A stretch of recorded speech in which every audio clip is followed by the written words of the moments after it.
All right, here we're going to show you how to use the slope-intercept shortcut for some graphs. And the idea here is that if you have something like 2x minus 1, 1/3 x plus 5, or even just y equals 4, those are all slope-intercept forms. The first number is the slope, not necessarily the first, but the number multiplying the x, that's the slope. The constant out here is the y-intercept. Now the same here, slope, y-intercept. Now with this one, is for the slope versus the y-intercept. Well, the slope is the multiplier times x. It's the number that's multiplying by x. In this case, you don't have an x. You really have 0 x's plus 4. So in this case, the slope would be 0. And we can talk about that, but we've talked about slope being 0 being a flat line. So if you don't see an x here, think of it as 0x, and then those kind of situations will always be a flat line. Okay. In fact, all of these are going to be straight lines, but this one will actually be flat. The rest of these will be tilted one way or another. Okay, some other things we talked about in class. If the line's going that way, we consider it positive or increasing, and it's going this way, it's negative or decreasing. And the way you know that, if you write your name on there, you'll notice my name is going upwards. It's slanting upwards. That means it's increasing, or it's growing, or just in general the slope is positive.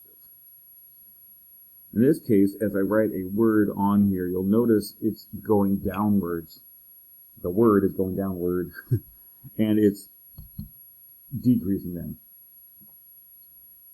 You want to get used to just being able to spot those and sort of seeing them, because then you'll know if your graph is right or wrong just by looking at it. Oh, it's positive. It should be going this way. So let's go back to this one here. Let's bring it down. How would you graph this? Well, we did it last time. The last video we did it with the table of values. Okay. This time we're going to not do that. We already know this is the y-intercept. Okay, and again, that's because if you let x equal 0, when you plug in 0 here, you'll end up with a negative 1. If we put 0 for x, and this is just a function. X is the input. So when you put 0 for x, you get 2 times 0, which is 0, minus 1, which is negative 1. You get y equals negative 1. So we let x equals 0, we ended up with y equals negative 1. That's our first key point.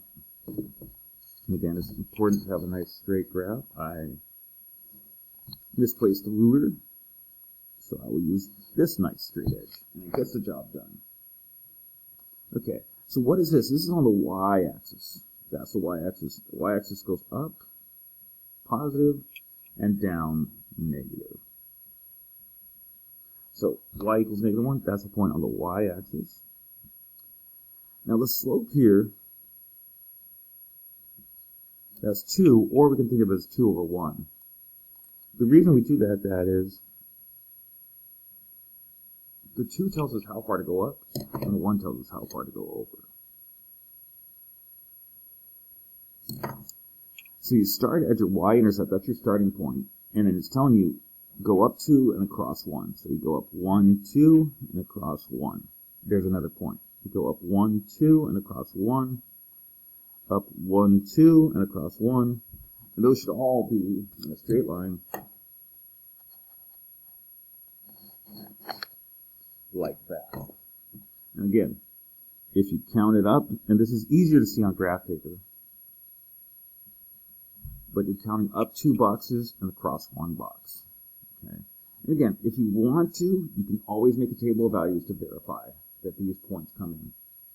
You plug 1 into your function, you should get 1, and we saw that right here. 1, 1. Plug in 2 into your function, you should get 3, and we see that point right here, 2, 3. So the slope shortcut is like, it's a staircase type thing, and it helps you find where the next point is. So it saves you a lot of time, and we'll do a little less writing on the next example. Okay, so this is the our new equation for example 2 here. Again, this is the y-intercept. The slope is negative 4.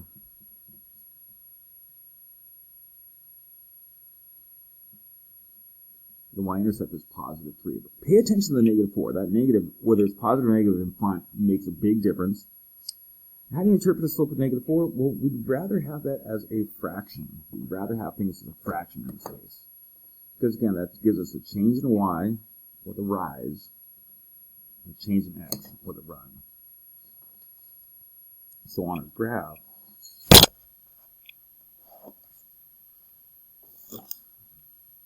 move the camera here. There we go. Sorry about that. There we go. 1, 2, 3. That's 3 on the y-axis. And then we need to go down 4. Because of the negative, negative is a direction. Positive to right, negative down. So from our starting point, we start here, we're going to go down 4. So we're going to go, put some more numbers on here. 1, 2, 3, 4, 5, 6. 1, 2, 3, 4, 5. Okay, so down 1, 2, 3, 4, and across 1. Because of that. Because of negative 4, we're going down 4. So 1, 2, 3, 4, and across 1. And if we have room, you can put more points. But 2 or 3 points is usually pretty good, because if they're straight in this chapter, they should all be straight. All right. And that's your slope. That's your y-intercept equation, and that's what the graph looks like.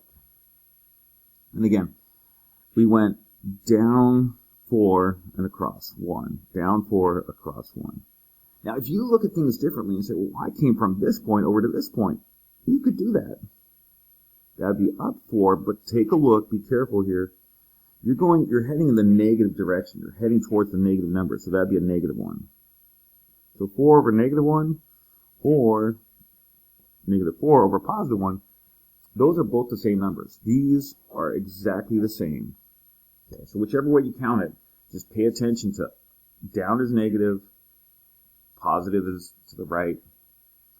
If you're going up, up is positive, and to the left is negative.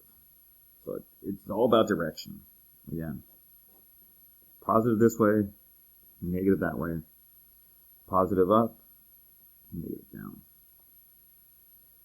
All right, let's do one more example.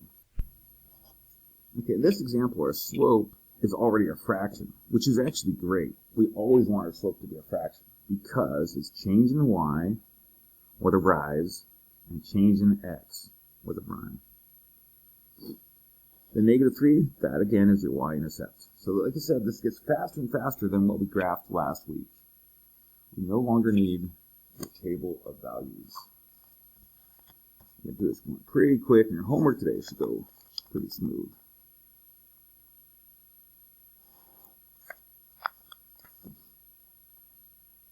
Okay, so negative 3 is 1, 2, 3, negative 3.